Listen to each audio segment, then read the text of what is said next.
Welcome to Strangle School. I'm Josh Moody, I got my buddy Mike here, and today we're going to talk about what to do if you lose the underhook and side control. We're going to go to Kesa Gatame. I would always prefer to go to a scarf position and keep that underhook, but maybe you were in scarf and he stole the underhook from you. Maybe you were in side control and he stole the underhook from you there. Whatever the reason is that someone else forced you into Kesa, it can be a very highly offensive opportunity for you.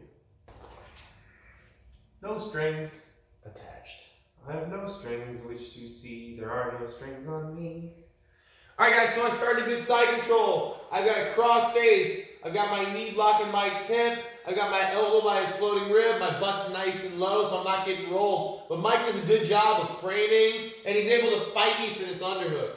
Okay, he gets that right arm, that underhook on my right side. I'm going to reach back, I'm going to grab Mike's elbow. I'm going to switch my base. I'm going to grab his head. Okay, I'm going to bring my bicep all the way to his neck. I'm not just grabbing whatever I can grab. I want my bicep touching his neck, and I'm going to grab the back of my own thigh. Now to get this a little bit tighter, I'm going to reach around Mike's head. I'm going to pick his ear up. Okay, I'm bringing his ear in at an angle, and now I'll lock that tight grip even tighter. I want to make sure that I'm controlling this arm. If his elbow is able to get to the floor, he's going to shrimp out. He's going to use that to get some space, and bad stuff's going to start happening.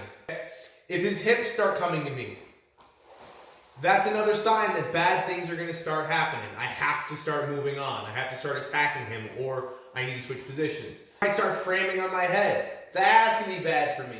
Okay? If he's able to push my head back far enough, he can grab it with his leg, and he can sweep me. And now he's on top. I guess it'd be a reversal. I got to make sure that he doesn't do those three things. So I'm going to keep my head nice and low.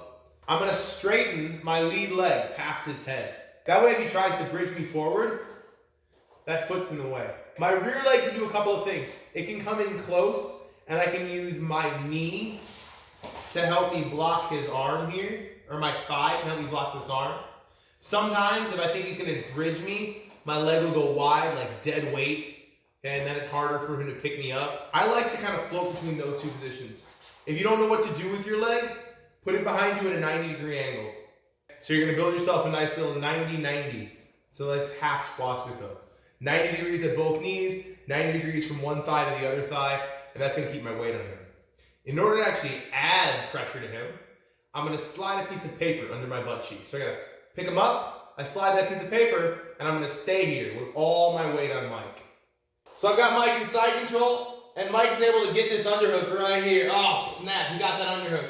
I'm going to switch my base. I might pick his head up right away, and I punch that arm super deep. And then I grab my thigh.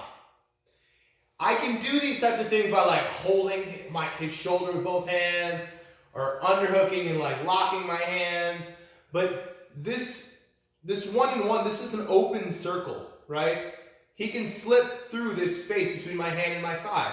There's room for his head to maybe come. And they're probably not going to just on their own go through that hole. But that means that this circle is much bigger than it needed to be. Okay? There's a big gap on one side of my circle.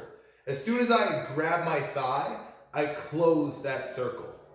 So I go under his head, I bring my arm down to like the base of his skull. You don't want to be too high or his head, or you can slip off of his head, and now he's on my back. That's the big risk of Kesa Gatame, is if he is able to get his head free, like he gets his elbow to the floor, and he's able to get his head free, he's going to take your back. He's damn near on my back. My back's basically touching his chest. It's going to be a problem for you. So I get here, I grab my thigh, my leg goes in the same line as his head, and I just slide a piece of paper under my butt cheeks. If you want to put a little bit more weight on it, your leg can go a little bit further out when you do this. The further my foot is in, the more I'm pushing myself over him. The further my foot is out, the more I'm just lifting myself up. But all I want to do is slide one molecule of paper beneath my hips, between my hips and the mat. And that just applies my weight to him instead of my weight being on the ground. Thanks for studying at Strangle School. Please remember to like, share, comment, and subscribe. This time and every time, thank you for being here.